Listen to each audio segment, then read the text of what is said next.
Kapag may bayaran, siya ang hadlang.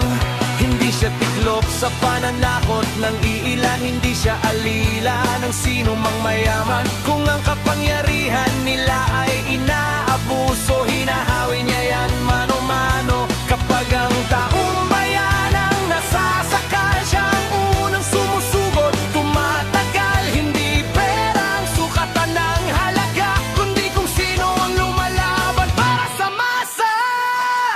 Toto kasing tirador, toto kasing tirador, kakapi ng naaapi, kalaban ng sakim na mandarambong. Toto kasing tirador, toto kasing tirador, hindi kayang bilhin ang puso niyang matibay.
Karapatan natin na kinakalasya. Mula EDSA, lipat ngayon sa Liwasang Bonifacio ang kilos protesta po ng Iglesia ni Cristo matapos bawiin ng Quezon City Government ang permit nito para sa ikatlong araw ng kanilang pagtitipon. Inamin ng NCRPO na mas malaking hamon sa seguridad ang gaganaping protesta dahil malapit ang Liwasang Bonifacio sa Malacanang. Narito balita ni Jason Rubrico live mula dyan sa Liwasang Bonifacio. Jason, good morning. Jade at Mar, magandang umaga. Natapos man ang dalawang araw na pagtitipon ng Iglesia ni Cristo sa EDSA People Power Monument, hindi pa rito nagtatapos ang kanilang protesta. Matapos kansalahin ang kanilang rally permit para sa ikatlong araw ng kanilang pagtitipon sa EDSA, inanunsyo nga ng grupo na lilipat sila dito sa kanilang bagong venue dito sa Liwasang Bonifacio sa Maynila. Eksaktong alas 8 ng gabi ng Miyerkules nang matapos ang programa ng Iglesia ni Cristo sa EDSA People Power Monument. Ngunit bago tuluyang magsiuwian ang mga dumalo, muling pinabalik sa entablado ang mga miyembro ng INC upang ipahayag ang isang mahalagang anunsyo. So, lilipat tayo sa Manila. Dito sinabi ng pamunuan ng INC na kinansela na ang kanilang rally permit para sa ikatlong araw sana na kanilang kilos protesta sa EDSA. Ayon sa Quezon City Department of Public Order and Safety, ibinatay ang kanselasyon sa matinding epekto umano ng protesta sa publiko. Ayon pa sa Public Order and Safety Department ng QC, libo-libong individual ang nahuli o hindi na nakapasok sa trabaho at paaralan, habang naapektuhan din umano ang operasyon ng ilang negosyo. Sinabi rin ng tanggapan na nilabag umano ng INC ang kasunduan na manatili lamang sa bahagi ng White Plains at hindi sakupin ang mismong EDSA. Sa kabila nito, inanunsyo ng INC na ililipat nila ang kanilang kilos protesta sa Liwasang Bonifacio sa Maynila, isang freedom park kung saan hindi na kinakailangan ang rally permit. Panawagan naman ng INC sa mga otoridad na huwag silang haharangin. At yun ang ating pakiusap lang sa otoridad, susundin namin yung batas. Hindi nyo kami inisyo ng permit, magdadaos kami sa pwede namin gawin yung aming karapatan, huwag nyo lang kami makarangin. Lino yan mga kapatid, tahimik tayo, wala tayong anumang gagawin na tulungan, pero lilipat tayo para ma-raos natin yung karapatan natin na kinakarantin ng saligang batas. Kaya mga kapatid, lilipat tayo sa Manila sa Liwasang Bonifacio.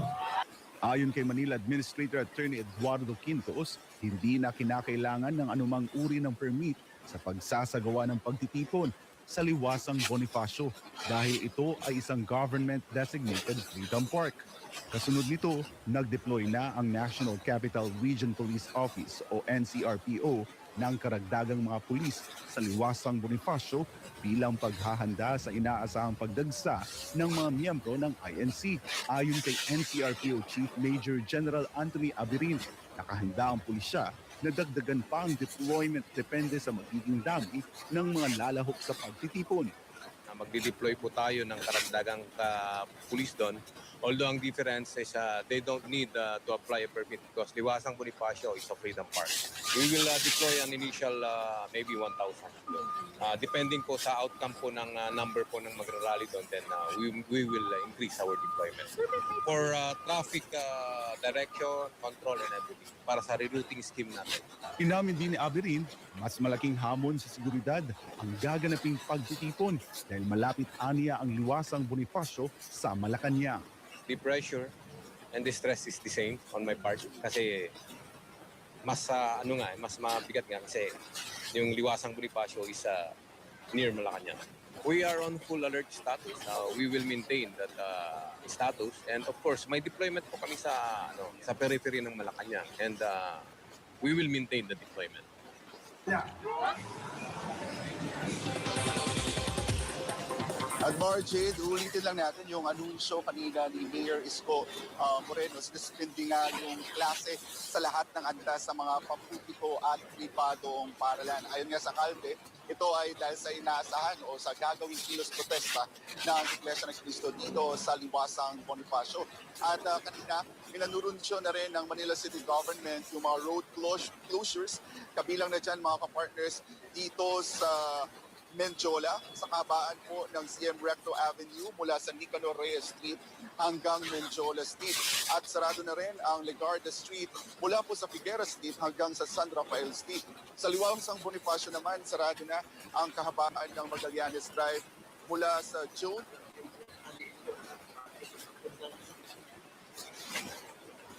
Bridge hanggang MacArthur Bridge. At sa Ayala Bridge naman mga partners, sarado na ito.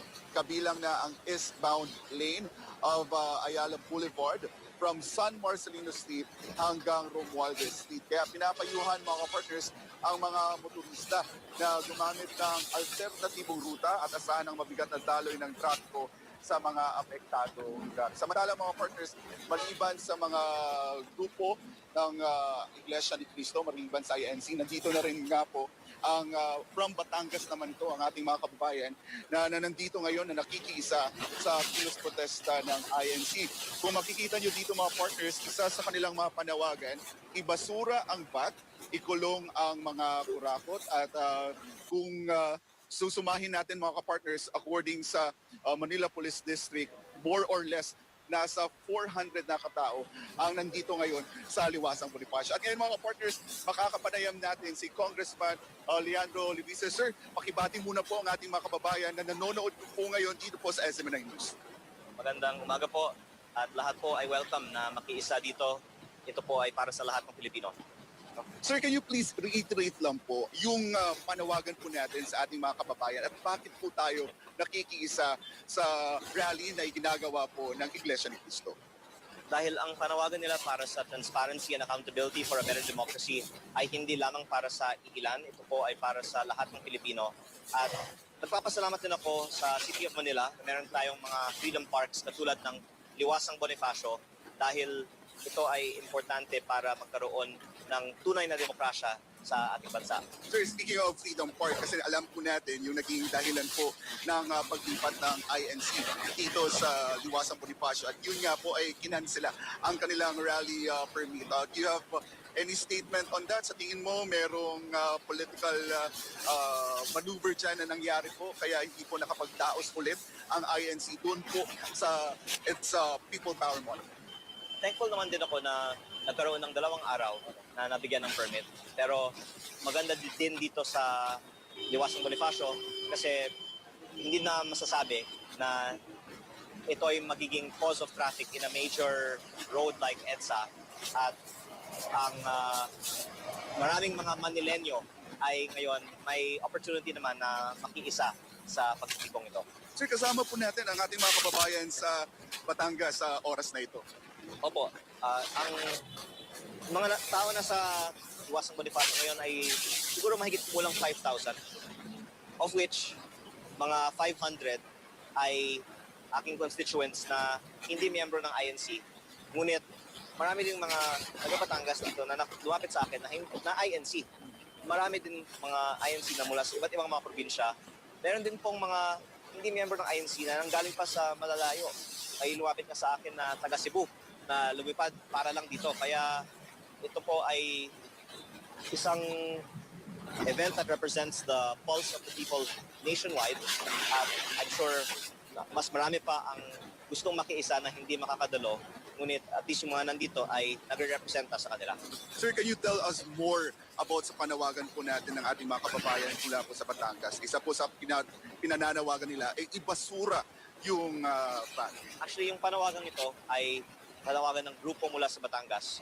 Ngunit ang panawagan ng INC ay para sa transparency and accountability for a better democracy. Pero nagtutugma yung panawagan dahil ang gusto lang naman natin ay wag nang maging burden ang gobyerno sa buhay ng mga ordinaryong Pilipino. At ang VAT ay isang manifestation nito, pero ang deprivation ng mga tamang paggastos ng government funds ay isa pang manifestation ito.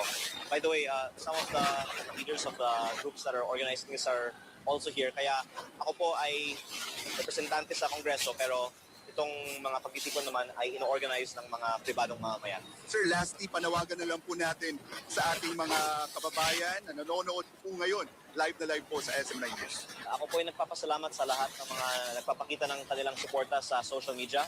At ngayon, tayo ay mapalad na may pagtitipon katulad nito na na-initiate ng INC. Sana ito ay magbibigay ng representation sa matagal nang gustong mangyari ng ating mga kababayan sa social media. Sir, may singit ko lang bago kita pakawalan. Your message to the Marcos administration sa ongoing ngayon na ang ikatlong araw ng pagtitipon ng Iglesia ni Cristo, maging ng iba't ibang grupo na nakikisa po sa kilos protesta. Your call, ano yung panawagan po natin sa Marcos administration? Ako po ay nag-file ng resolution sa Kongreso 2 days ago calling for a resumption in the flood control investigation, which was cut short in Congress dahil may ICI. Pero nung natapos ang trabaho ng ICI noong March 31, naputol na ang flood control investigation. Kaya ang panawagan ko para ipakita natin na may tunay na hustisya at hindi lang selective justice sa ating bansa, ituloy ang flood control investigation. Ayan, maraming salamat po, Kong Leandro, sa panahon po ninyo. Thank you po. At yan po mga ka-partners, ang kasalukuyang sitwasyon po dito sa Liwasang Bonifacio, dito sa Maynila. Inaasahan natin ka-partner Jane, ka-partner Atmat, na mas dadami pa yung mga dadalo dito, dadagsa dito, yung mga miyembro ng INC. According nga sa mga napakinggan natin kahapon mula sa kanilang mga leaders doon sa entablado, ay inaasahan na aabot yung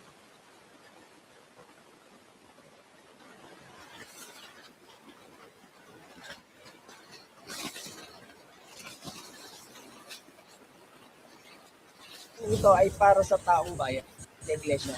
Sir, sa tanong ng taong bayan, sino ang nag-fund sa inyo dito? At ito ba ay sarili niyong pusa o sarili niyong budget?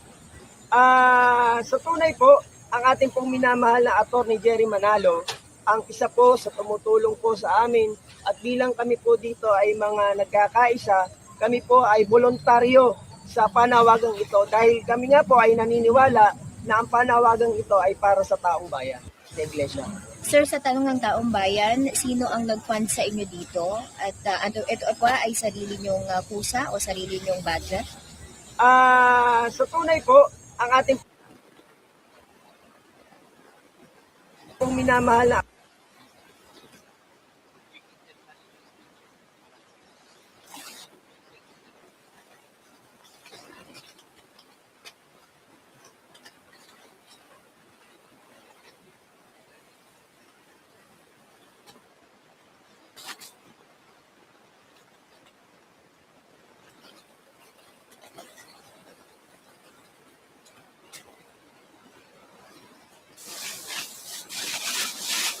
Can cross live now to the senator in question, Mr. Rodante Marcoleta. Thank you, sir, for your time today.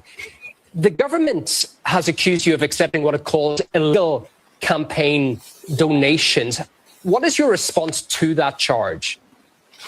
That's a fabricated charge. That is not true.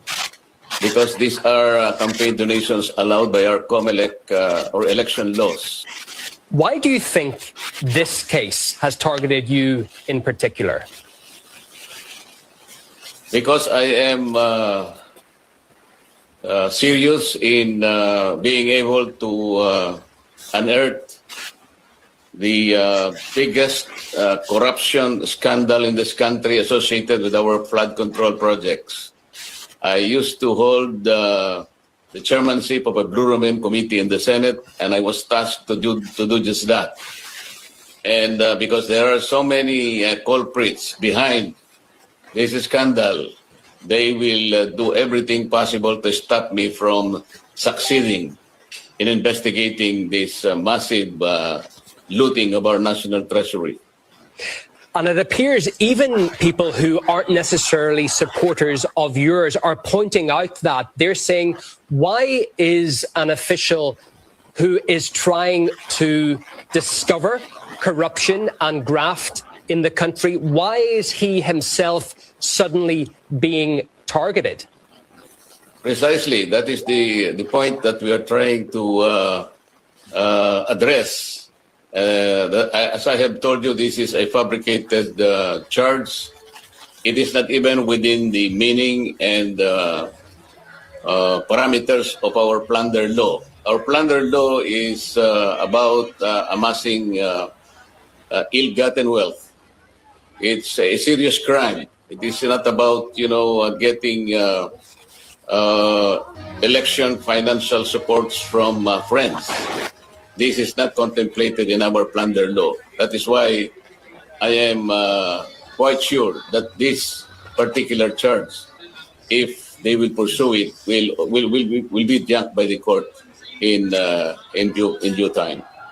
Can I ask you, do you feel as if in any way you could have been clearer with those donations, that maybe that would have cleared up the dispute before it happened?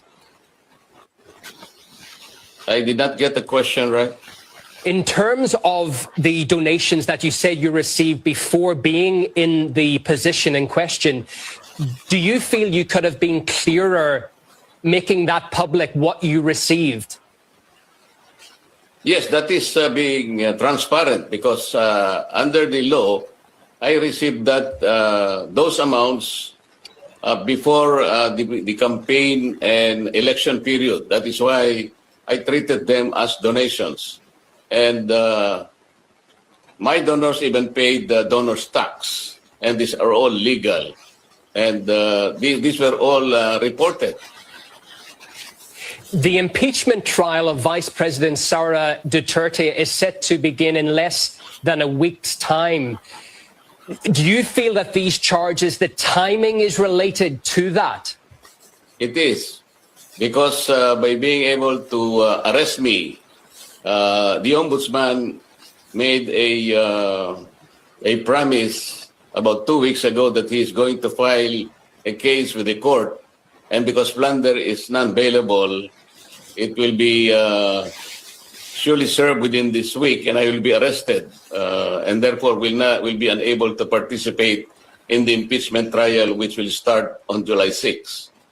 We're seeing right now in Manila with roads blocked and people coming out in a strong show of support for you and the charges against you in opposition to that. Do you feel that could gather speed? Is that going to get bigger if this continues? I believe so, because the people also know that these charges are fabricated and they are harassment suits within the meaning of our domestic laws. And they also cannot see how these charges can be pursued, notwithstanding the several documents already unearthed during our earlier investigation that several of our public officials are complicit and they are behind this massive looting of our national treasury. Are you personally nervous, sir, about this case against you and what it could mean if a court finds you guilty? I am very sure that the court will not find me guilty because, as I said, these are all fabricated cases and they are not within the meaning, within the contemplation, and within the parameters of our plunder law. They are private funds and they have nothing to do with ill-gotten wealth. They have nothing to do with public funds, with public project or public contracts to which I am not responsible. And just to finish, sir, can I ask you for your overall thoughts on the political climate right now in Manila? It seems particularly divisive. Is that how you would characterize it? Yes, because the people would like to know the real culprits. They wanted to make these people accountable in this largest scandal that has transpired in our country, and it seems that the powers that be are not serious in looking into this problem. That is why the people are anxious, the people are angry, and the people are quite expecting too much from this government. But it seems that governance is not really operating in this country. Well, there certainly does appear to be a very strong show of support for you and that case. Thank you so much for coming on the program and sharing your view with us, Mr. Rodante Marcoleta, Philippine Senator. Thank you, Yunan. Thank you very sir. much.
Ya pamalakabon na kita wala pangkam mo.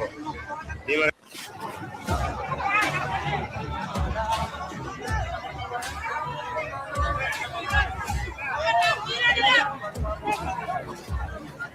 Ya pamalakabon na kita wala pangkam mo.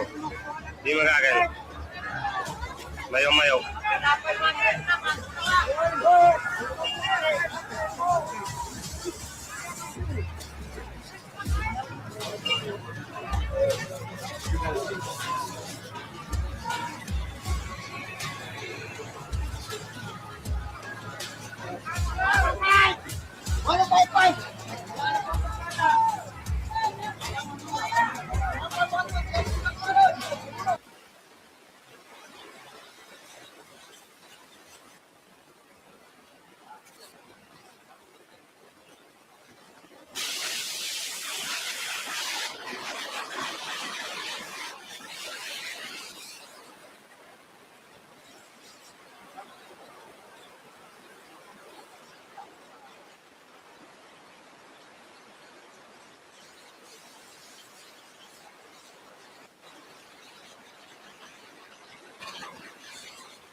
Secretary John Vic Remulla. Welcome back to StoryCon, Secretary Remulla. Thank you for having me back. Greetings Hi. to your Holy One. Ano? The Holy One. Greetings to who? Baka naman unholy. The Holy One. Who's the Holy One? Si Dali Llamas. Then why are you pointing at me? It's you. Secretary, alam na niya kung ano ibig sabihin ngayon ng Talagang programang ito. As of 1 o'clock, they were at 5,000. As of now, I think they're closer to 10,000 to 12. We expect maybe 20,000 at its peak. It's relatively peaceful. There was some resistance last night when we reclaimed another lane and pushed the barriers back, but they all cooperated in the end. The southbound lane is totally unoccupied and free of any obstruction. So things should be okay. There's a question here about why, if they didn't have a permit on the first day, why they weren't dispersed to begin with. You have to weigh the pros and the cons of doing these things, and dispersing people is not an easy thing. You do that to extremists. This is a religious group. Using tear gas against them and water cannons against a religious group isn't exactly kosher in my eyes. So I would rather negotiate and engage rather than being more violent about it. But what if they extend beyond today and go, for example, until tomorrow or until Friday? Well, it's up to Quezon City, actually. They're the ones issuing the permits. And the day their permit was from 8 in the morning till 8 in the evening.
Halo, halo, halo.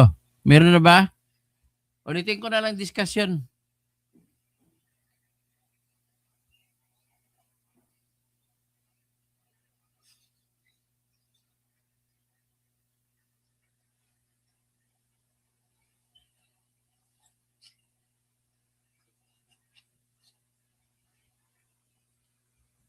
Titingnan mo na, panayin ko muna.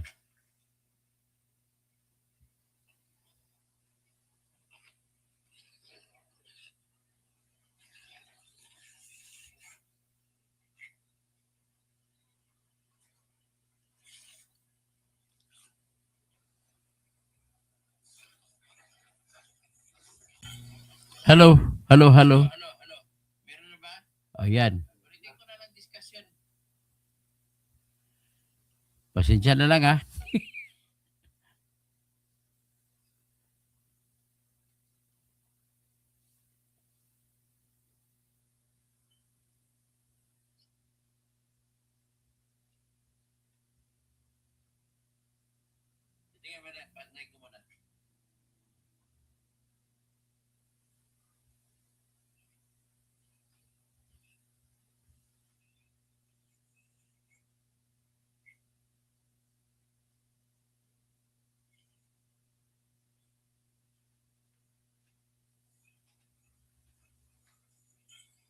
Hello, hello, hello. Oh, yan. Okay, so ganito na lang po. Ang i-shortcut na lang natin ang facts of the case. Ang facts of the case, tanongin ang conclusion natin ay mapapahiya lamang si Larry Boyeng Rimulya at ibabasura ng korte ng Sandigan Bayan ang kanilang ikakaso. Okay, bakit ibabasura? Yan ang tanong. Ang sagot po ay ibabasura sapagkat hindi po ill-gotten wealth ang donasyon na ibinigay ng tatlong tao na si bagal na to.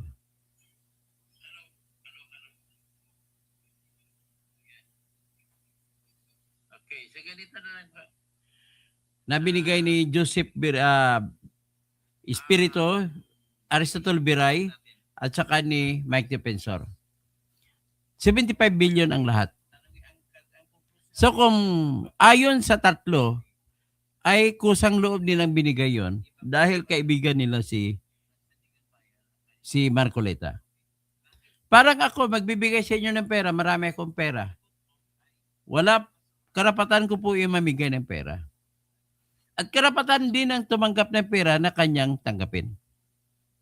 So, importante po rito ang tanong, kailan ba binigay para malaman natin ang konklusyon kung masama ba ang pera o hindi. Masasagot natin na tama o mali itong pagbigay ng donasyon ng 75 million kung ang pagbigay ay mayroong tinatag na mga motibo para magiging ill-gotten wealth. So, ganito. So, ano ba pang pagbigay? Ang pagbigay po nila on record. Nagbayad po ng donation tax ng buwis para sa pagbigay. Kasi dito sa Pilipinas, pag mamigay ka ng pera, ikaw ay magbabayad ng buwis sa ating pamahalaan. Nagbigay ka na nga, magbabayad ka ng buwis. Wala tayong magagawa, yan pong batas. Ang magbabayad po yung nagbigay, hindi po yung binigyan.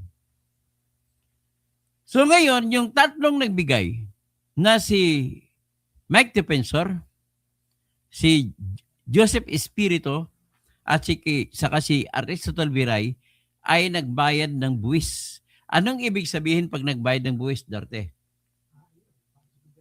Pahingi ng Coke Zero. Kapag nagbigay ng Coke Zero lang, kapag nagbigay ng buwis ang isang tao, ibig sabihin po, meron siyang tinatag na good faith, kagandahang loob. Okay. Elgin Garrison, kanina pa siguro, baka walang sound kanina. So anyway, kapag nagbayad ng buwis sa Bureau of Internal Revenue, si Mike Defensor, si Joseph Espirito, at saka si Aristotle Biray, ibig sabihin po ay inosente sila sa kanilang pagbibigay ng pera. Tapos, dahil binigay noong buwan ng Enero 2025 at hindi pa nag-umpisa ang kampanya, hindi siya masasakop sa batas ng eleksyon. Ang katotohanan pa nga, nagsampa ng kaso ang Prosecution Division ng COMELEC. Sa COMELEC din sila nag-file laban kay Marcoleta. At nag-decision ang COMELEC in bank na walang kasalanan si Marcoleta.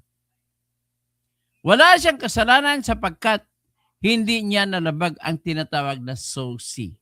Ano ba yung SOC? Statement of Campaign Expenses. Na obligado ayon sa batas ng Election Code. Na kapag ikaw ay nagkampanya, pag may gastos ka, obligado ka po na i-report mo sa COMELEC magkano nagasta mo. At kung may natanggap ka na mga donasyon, i-deklara mo rin. Yan po ang election law natin. Okay.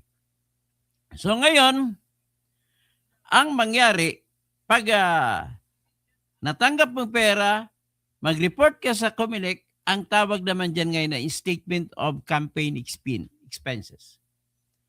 Pag submit mo, bahala ng COMELEC. Importante, makikita ng COMELEC na nagsasubmit ka. At kung lalampas ngayon sa batas ang gastos mo, pwede ka nang tanggalin bilang kung ano mo pwesto mo. At hindi ka napayagan tumakbo pa sa sunod. Dagdag diyan, pwede ka pang kasuhan at ipapakulong ng COMELEC. Pero yung pagpakulong sa tao ng dahil labang sa election law ay solong kapangyarihan ng COMELEC at hindi pwede makialam ang ombudsman. So ngayon, sinabi ng COMELEC na hindi nila saklaw ang pagbigay ng pera ng donasyon noong January kasi wala pang eleksyon. In other words, walang kasalanan si Marcoleta Duarte, pure and simple. Wala siyang krimeng ginawa sa mata ng COMELEC, pure and simple. Ngayon,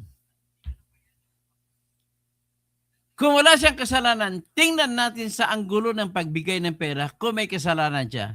Ito naman po ay sa katotohanan na meron tayong batas sa Graft and Corruption sa Republic Act 3019 na bawal tumanggap ng pera kung ang rason ay ang opisina. So para makita natin, buksan natin ang plunder law. Dito, para ipakita natin. Analisahin natin ng maigi.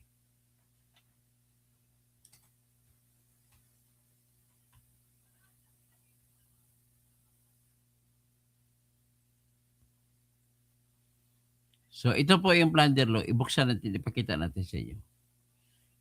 Una, nais ko lang iklaro na ang elemento po ng plunder law, mayroong plunder lamang kung may pera na ill-gotten wealth. So ngayon, ang objective natin ngayon, paano natin titingnan itong perang binigay ni Mike Defensor, ni Joseph Espiritu, at ni Aristotle B. Viray kay Marcoleta na 75 million pesos. Ill-gotten ba ito? Yan ang isasagutin natin. So, kailan ba maging ill-gotten ang isang pera? Titingnan natin ang batas ng plunder law. Ito pa yung plunder law. Isa-isahin natin, analisahin natin na maigi para maintindihan ninyo lahat. Huwag na kayo umasa sa mga vlogging-vlogging na mga bubong abogado, vlogging-vlogging na mga hindi naman abogado, nag-abogado-abogado. Hindi bale sa akin kahit hindi ako abogado ko, naging abogado naman ako, natanggalan ako ng lisensya dahil sa pag-post ko sa Facebook ng isang kasong sinampa ko. So anyway, ito po siya. Una, alamin natin kung ang pera ay ill-gotten.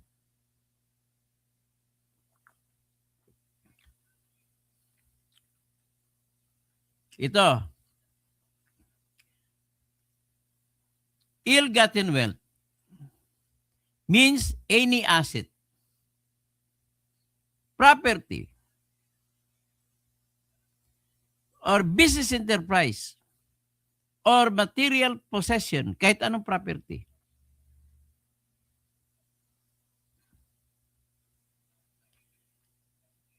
At ang property na yan ay acquired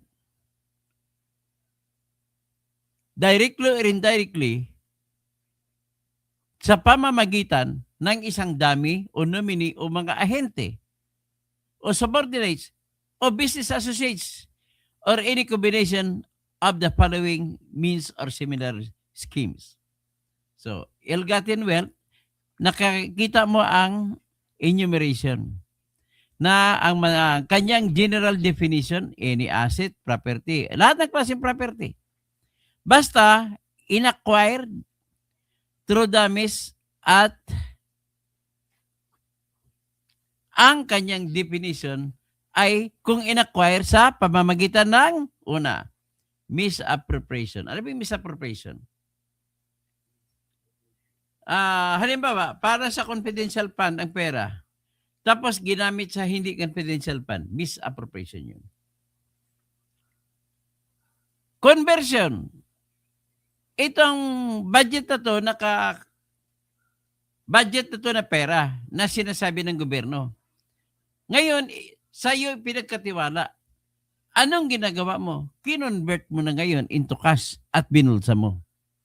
Malimit ito nangyari, Duarte, sa military operations.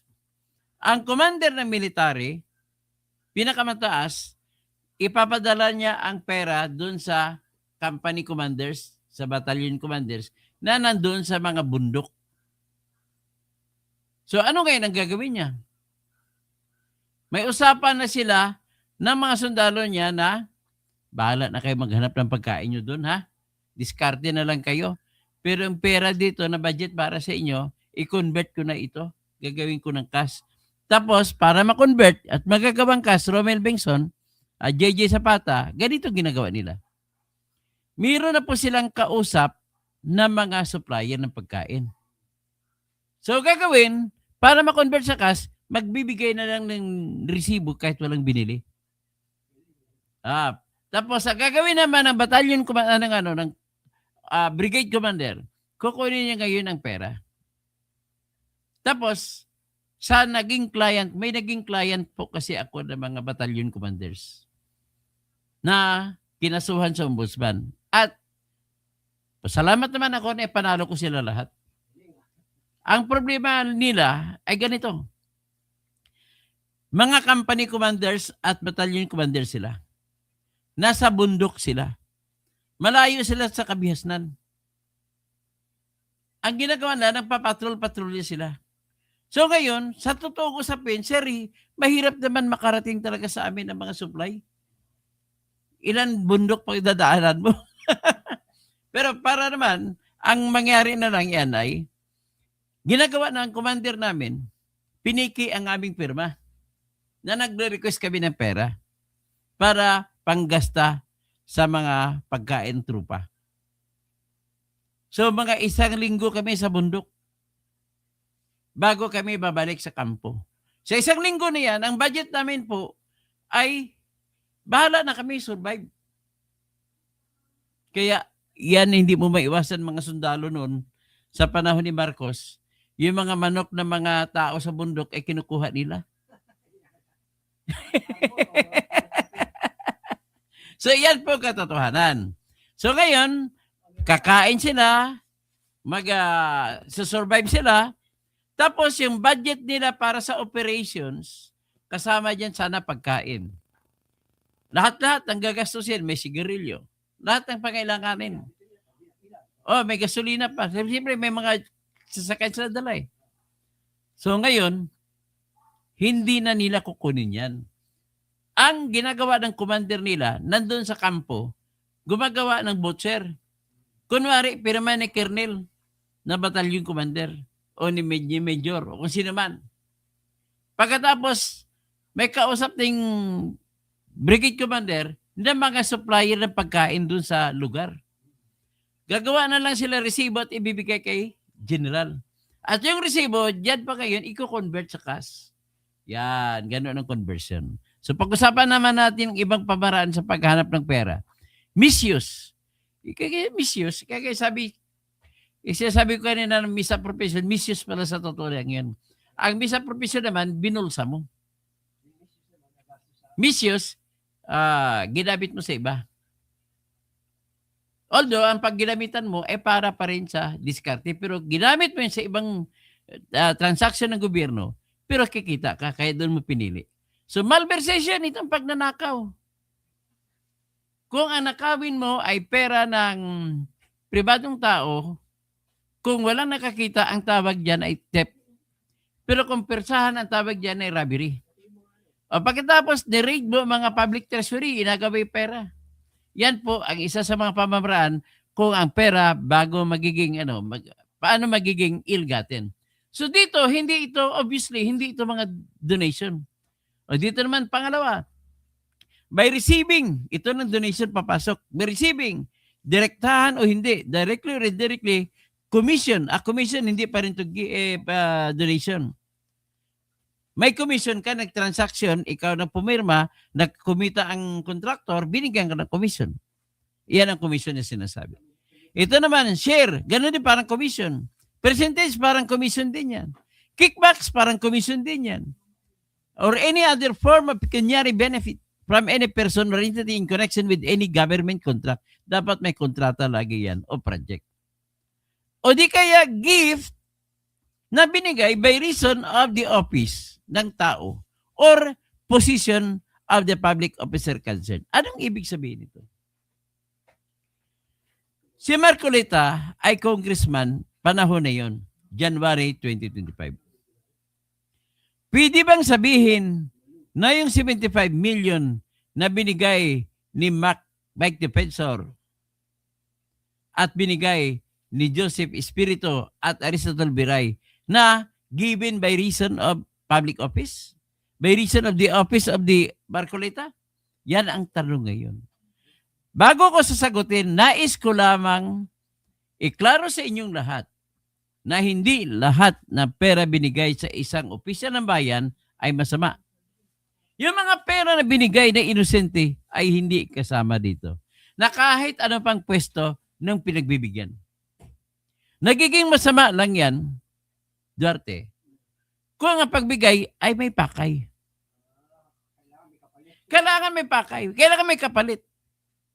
Pero kung unconditional naman ang pagbigay ni Mike Defensor, ni Joseph Espiritu, at saka na Aristotle Biray, kasi kaibigan nila, kaya gusto lang nila manalo si Marcoleta, at may pera naman sila, karapatan ng kahit sinumang tao na may pera na mamigay.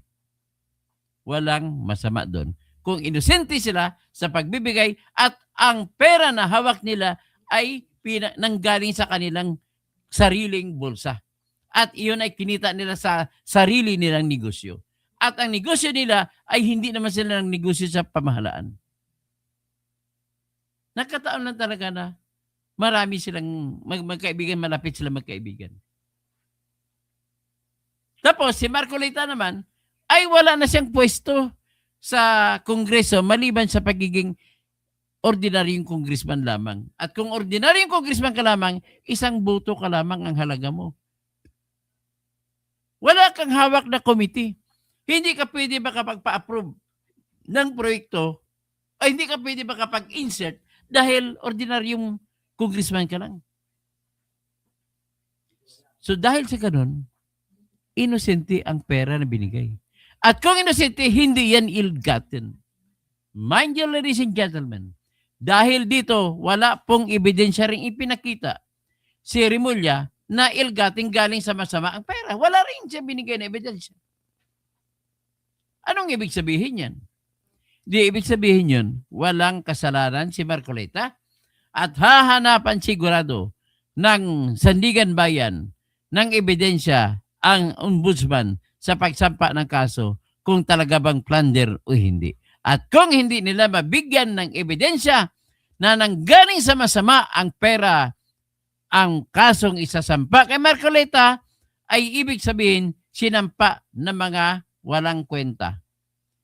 Sinadya nilang sampa sa kanilang pakiramdam na kailangan matanggal si Marcoleta pagka-senador para bababa ngayon ang basihan ng pagbubuto na magiging guilty si Sara. Kasi sa ngayon, pag 24, ang botohan ay dapat 2/3. Anong 2/3? Divided by 3 mo, denominator, divided by 3 mo 24, that is, answer is 8 times 2, 16. So, kailangan 16. So, may teorya, sila ni Marcolita na gusto na matanggal si Sara, hindi Marcolita, si Remulla, na gusto na matanggal si Sara sa pamamagitan ng pagbaba ng bilang ng senador muna. Ang denominator nila ay gusto na gawing mas mababa. Gusto na gawin na magiging 14 ang 2/3. So kung 14 ang 2/3, 14 divided by 2, that is 7. So kailangan 21 ang senador na natitira. So kung tanggalin mo si Marcolita, wala na si Jinggoy, wala na si Bato, di 21 na lang. So ang hinop nila, 14. Pero may problema sila. Isa pang boto kasi 14 ang kailangan. 13 lamang sila. So dahil 13 lamang sila, hindi nila maabot ang 14 votes. Yan ay kung papayagan ng batas na yung pagbilanggo kay Marcolita, pagbilanggo kay Jinggoy, pagtago naman ni Bato ay matitira, gagawin na lang na 21 ang mga senador. Alam mo, nais ko lang banggitin sa inyo, saan ba, bakit sinasabi sa ating konstitusyon, sa Article 11, Section 3, Paragraph 6, no person shall be convicted unless the vote of all, 2/3 of all senators. Di ka muna. Bakit istrikto? Ako, ang teorya ko dyan, istrikto ang konstitusyon pagdating sa impeachment. Bakit po? Ito po yung dalawang mabigat na konsiderasyon. Sa kabila, binoto ang presidente o vice-presidente na ini-impeach. Tao ang bumoto, hindi senador. So ngayon, ano ang katumbas para tumbahin mo yung bigat ng boto ng mga tao? Sinasabi lang konstitusyon, gawin na lang natin 2/3. Ano ba ang meron sa 2/3? 24 na senador. Tandaan niyo po, bawat na senador ay mga taong botante ang nirerepresenta nila. Kumbaga, ang pwesto nila na inupuan o tinatayuan ay hindi sa kanila yun.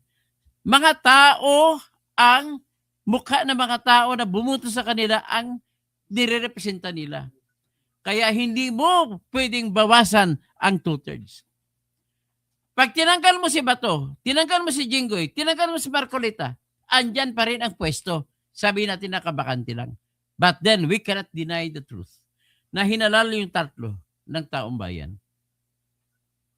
At kung hinalal, pag tinanggal mo si Marcolita sa bilangan, si Jinggoy, si Bato, ang pinaparusahan mo yung mga taong bumuto sa kanilang tatlo. Kaya ang diwa dyan sa pagtanggal, kailangan may kapalit kapalit sa boto. Para ang boto na kinuha ng presidente o vice-presidente ay kaya mong tumbahin sa pamamagitan ng boto na nakuha ng mga senador. Kaya hindi maaaring babagsak yan below 16 votes. O sige, mag-reality check tayo. Average vote, halimbawa 15 million bawat isang senador. So 10 senador, ang 15 million ay magiging 150 million. Kung may 6 pa, 6 na 15, pero sabihin natin, babaan na lang natin ang ang pinakamababang senador na nanalo na sa 12 million. Si Amy, 12 million plus. Sabihin natin 12 million. 12 times 10, 120 million kung 10 senador ang pagbabasihan mo. Pero ang 12 million, ang 10 senador na yan, ang boto-boto nila nagpatong-patong. May mga bumuto sa 10, nagbumuto sa lahat. Kaya, technically, kung meron na tayong paraan para busisiin ang mga boto ng tao, malalaman natin kung ilang milyon ba talaga ang bumoto sa 10 senador. Ngayon kasi 16 na senador ang kailangan, i-convert mo yon sa equivalent votes sa 16 senators. Kaya pinahirapan talaga ng ating mga gumawa ng konstitusyon ang pagtanggal ng hindi basta-basta sa presidente at vice-presidente. Hinalal kasi sila direkta ng taong bayan. Yung paghalal naman sa senador, direkta din sa kanila. Pero pag kinonvert nila ang boto nila laban sa presidente o vice-presidente na i-impeach, indirect vote sila. Yan ang tinatawag na indirect representative or indirect democracy.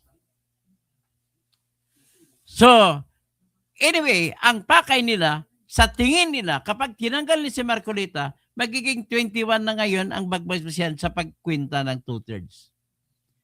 Pero sabi ko sa inyo, hindi tatalab kasi 14 lang, hindi nila kayang mag-ipon ng 14 votes.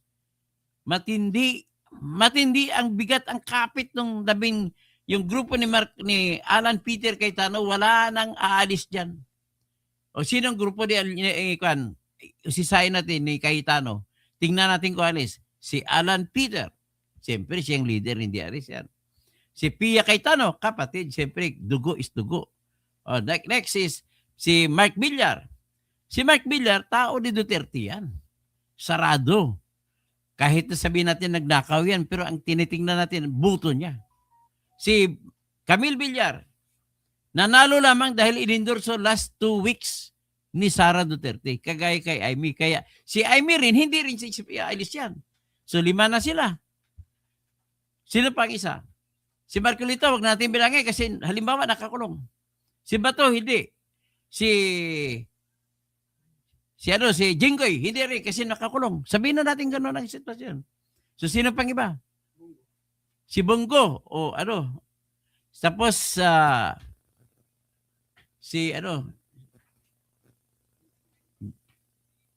wala na. Bilangin na natin mag-10 na kasi nakulong 3, sa magiging 9 na lang sila. Ulitin natin. Si Alan, si Pia. Si Mark, si Camille, 4 na. Si Amy, tapos si Bongo, si Ruben. Puta, hindi ko nakikita si Ruben. Sino pang iba? Kakampi nila. Basta sa siyam na yan, hindi, si Loren Ligarda pa pala. Si Loren, nag-PDP si Lian. Anak ka naman ng mahal na anak na bilyonaryo. Ay, na-traido rin ako. Parang sinuntok niyang ulo niya sa kwan. Ay, inumpog yung ulo niya sa bato. Siyempre, the most loved son, Leandro. Ngayon, sino pang isa? Nakalimutan ko isa, sino pang isang senador na parang tatahimik-tahimik ka. Tingnan ko sa Ruben, si Bato, wala na. Kanila naman niya si Kiko kasi Bam, si Risa, sa kanila na yan. Si Soto, si Lacson, sa kanila yan. Si Pia, si Mark, si Loren. Tapos, ano pa sila? Itong mga ito binabanggit ko, marami sa kanila for re-election pa. So, they do not want to lose the votes of DDE supporters. Si Loren, tatakbo. Tingin ko dyan kay Cheese at saka kay Joel, dead animals na yan. Hindi na makakawa ng boto yan sa sunod. Tapos, hindi ko hira ng memory ko. Sige, anyway, what is important is, wala pong aalis sa grupo ni Alan. So, ang punto ko, hindi nila kayang kumuha ng isang tao para magiging 14 votes sila. Yan lang, gano'n lang kasimple. So, kailangan nila is, i-reduce nila sa 18 ang denominator ng Senate. Kung 18, ilan ang kukuha nila? 6 na senador ipakulong nila. Kaya ba yung 6? No way. Kaya, since this is a political game, yung mga senador na buboto dyan, they don't care about evidence. I tell you the truth. Hindi naman ito laruan ng kaso na sa loob ng korte. Kung korte nga, nagkayarian pa. Diyan pa si Senado. Sa haba ng karanasan ko bilang abogado, ang dami nangyarian nakikita ko. So dito, let me tell you the truth. Let's get real. Hindi material ditong ebidensya. Ang material dito ay political survival. So eventually magtanong kayo, itong mga senador ba, kapag bumuto kontra kay Sara, can they assure themselves of their good future come 2028? Alam mo mga politiko mag-isip, tayo, hindi tayo politiko masyado kasi hindi naman tayo nakatikim. Kahit tumakbo ng purok presidente, hindi pa ako nakatikim. Oh, mahirapan ka kung gusto mo manilbihan ng tao kasi pag pumasok na sa dugo ng tao ang gusto manilbihan, para yang kanser na kumakain sa taong yan. Hanggat mamatay na, maging politiko na yan. So ngayon, in-explain ko na kanina, the only way na mapapasok sa plunder si Marcoleta ay kailangan mapatunayan muna nila with evidence, not with opinion, na yung 75 million ay ill-gotten wealth. Let me tell you straight. Not all monies that are given are ill-gotten. And not all monies that are received by the donee ay illegal. Importante lamang ang obligasyon pa ni Ombudsman ay bigyan nila ng ebidensya, hindi opinion. Bigay sila ng ebidensya na ill-gotten. Paano maging ill-gotten ang binigay ni Mike Defensor na 30 million, binigay ni Joseph Biray na Joseph Espiritu na 20 million at binigay ni Aristotle Biray na 25 million. Paano mapatunayan na iyan ay ill-gotten? Para magiging ill-gotten, dapat ill din ang pinanggalingan. So ngayon, isa pang paraan para magiging ill ay kung labag sa susi ang perang binigay. Problema, binigay ng January 2025, wala pang kampanya, nagdesisyon ng COMELEC na hindi, walang problema. Next, let us examine it in the context of donation. Nalabag bang donation law? Hindi rin kasi nagsalita na yung tatlo, nagbayad silang donation tax. So let's talk about it in the context of, sabihin natin, hindi disama sa salin. Ladies and gentlemen, let me tell you straight in your face that there are so many decisions of the Supreme Court, and the leading case of that ay the case of a woman official who happened to be the classmate of my father, si Estrella Abid. Dahil Muslim ang kanyang asawa, wala siyang obligasyon ilalagay ang sa salin ang kotse ng kanyang mister. Pangalawang misis siya. Sa Muslim law naman, 4 na misis.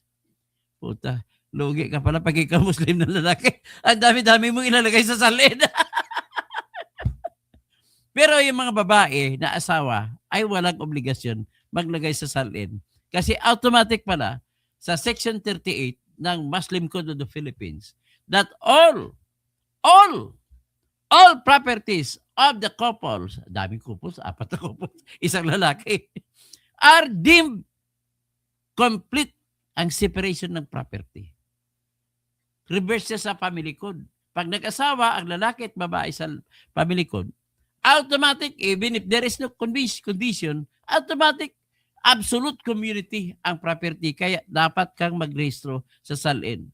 Maliban na lamang kung may tinatag ng prenuptial agreement.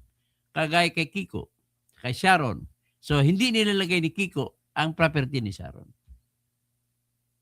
At allowed naman yan kasi complete separation of property sila. So, dito naman kay Marcoleta, bakit hindi legal ba si Marcoleta sa hindi paglagay sa kanyang salin ng binigay na 75 million ng 3? Sagot ko, hindi po illegal.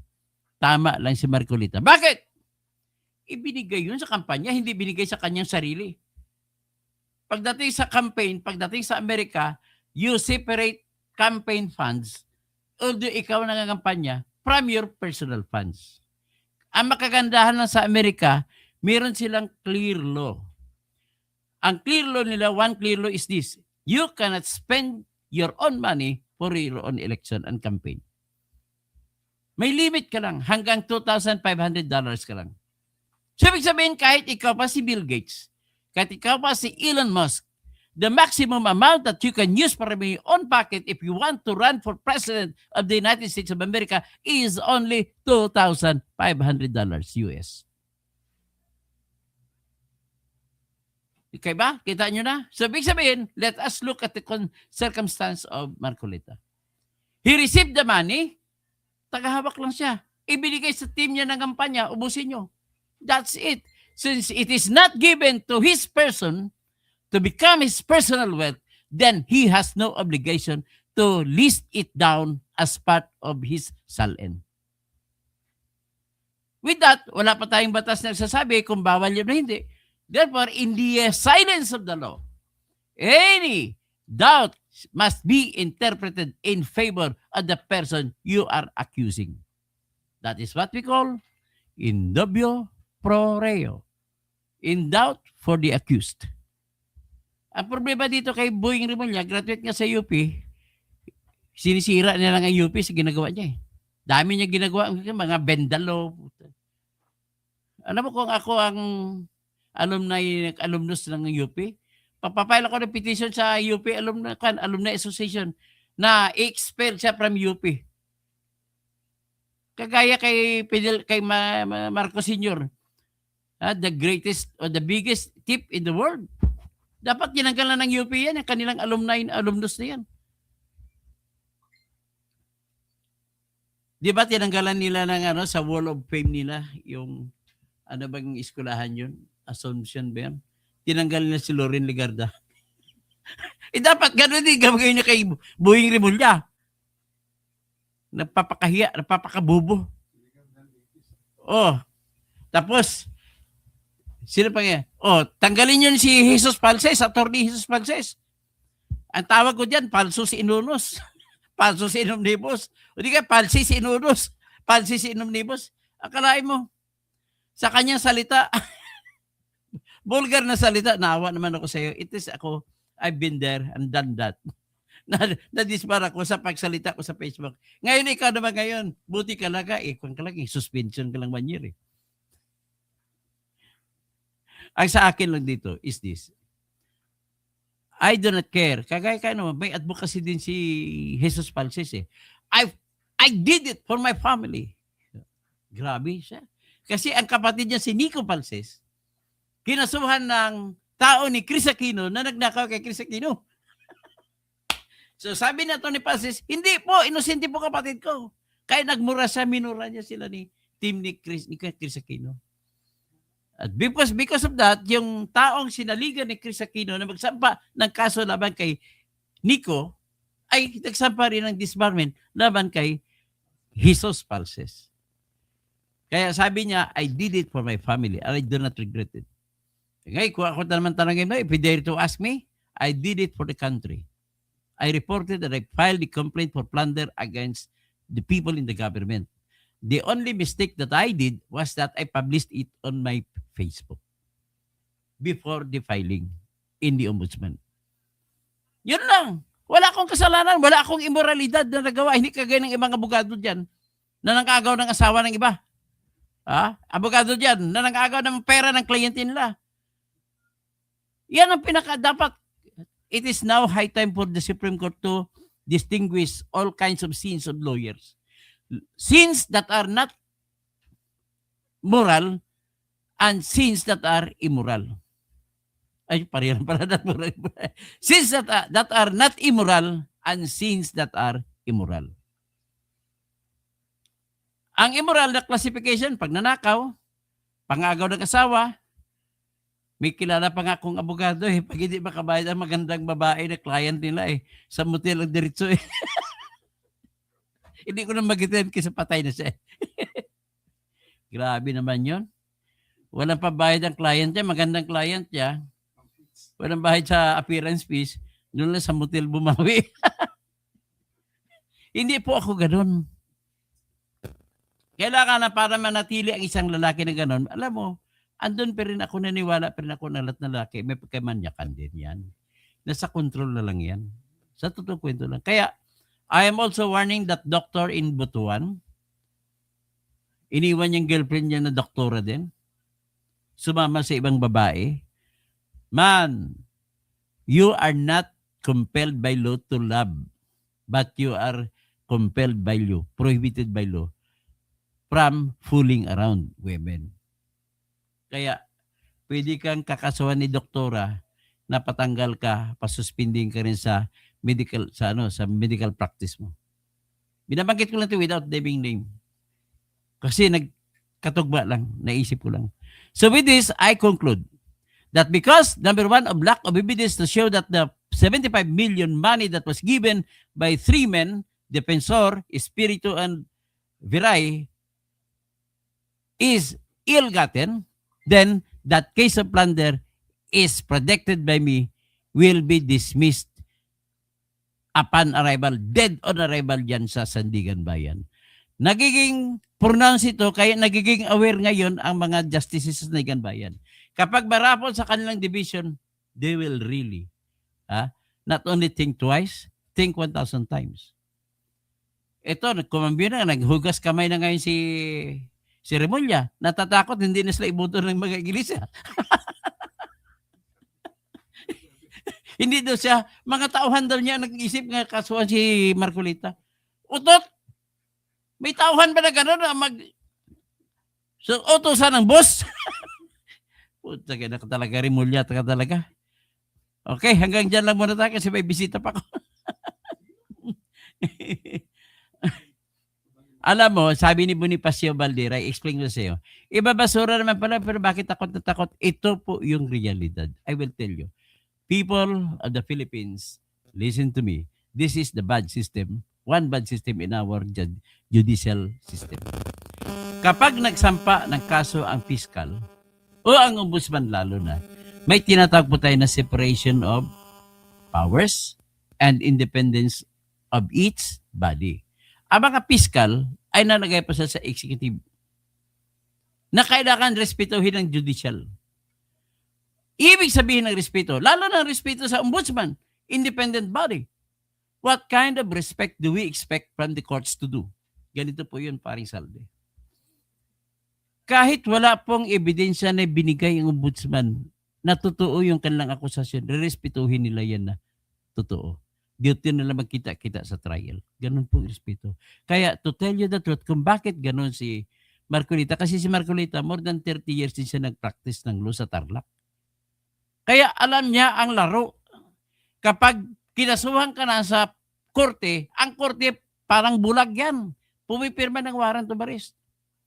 Ang isip lang na ng korte, inihayaan naman, tinita-trial naman natin yan eh. At doon na makita-kita sa trial. At malimit yan na babasura. But then, I want to change the system. Dapat sasalain ng husto sa baba.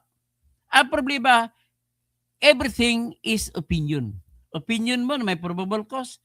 Although in the opinion of other persons, there is no probable cause. But then the problem is, he who has the bit, hawak niya ang bit, kaya siya mag-decision ngayon kung may probable cause o wala. Hawak ni Remulla ang bit, kaya siya magsasabi kung may probable cause o wala laban kay Marcolita. But for me, if I were the ombudsman, ibabasura ko yung kasong yan. Why? The root element of the crime of plunder is money. What kind of money is it? It is ill-gotten, then there is plunder. If it is not ill-gotten, there is no plunder. Ganun lang kasimple. So number one, that would make it ill-gotten is the source. Ill ba yung source? May alam ako na kaparihan niya na alala ko kay Wally Sombero na sentensyan siya ng plunder. Kasi nga 50 million binigay ng Chinese na hinuli ng immigration. At binigay yun pang suhol na para bitawan na yung Chinese. Ibig sabihin na binitay, maaring malinis ang pera galing sa Chinese, but then may pasok na pakay para matanggal ang kaso na immigration violation laban sa Chinese. Kasi ang kasunod nun, yun yung mga pugo nung una. Panahon pa ni nanggaling sa transition from Noynoy to Duterte. Yung mga sa Clark, dami-dami na ng mga Chinese doon. So, para hindi sila may i-deport sa China, nagbigay ng 50 million. Eh, ang problema doon, parin Saldi, kay Wally Sombero, kilala ko naman yun eh. Kaibigan ko naman yun. Nagpabida-bida. Si Colonel Wally Sombero. na pabida-bida, akala niya siya masasalba. Siya pa nasintensyan. 50 million. Ngayon, para hindi maging plunder kasi minimum 50 million, ibinigay, tinanggalan ng 1,000, ibinigay sa 499, ano lang, 49 million, 49 million 999,000. Kaya wala, pero plunder pa rin, sabi ng batas, ng korte ng sentensya. So, in other words, ladies and gentlemen, tandaan nyo, ang pera para magiging plunder, kailangan masama. At paano maging masama kung ang pinanggalingan ay masamang tao? Number 1. Pero kung malinis ang pera ng tao ng pinanggalingan, kasunod, ano ang pakay? Malinis bang pakay? Kung ang pakay ay para manalo sa kontrata, manalo sa kaso, o kung ano pa may palabas na kagaya ng kay Wally Sumbero na case, nagiging ill-gotten. That is when to become plunder. Okay? At least naintindihan nyo na kung anong ibig sabihin ng plunder at saka hindi plunder kung pera ang pag-usapan. Thank you, thank you, thank you.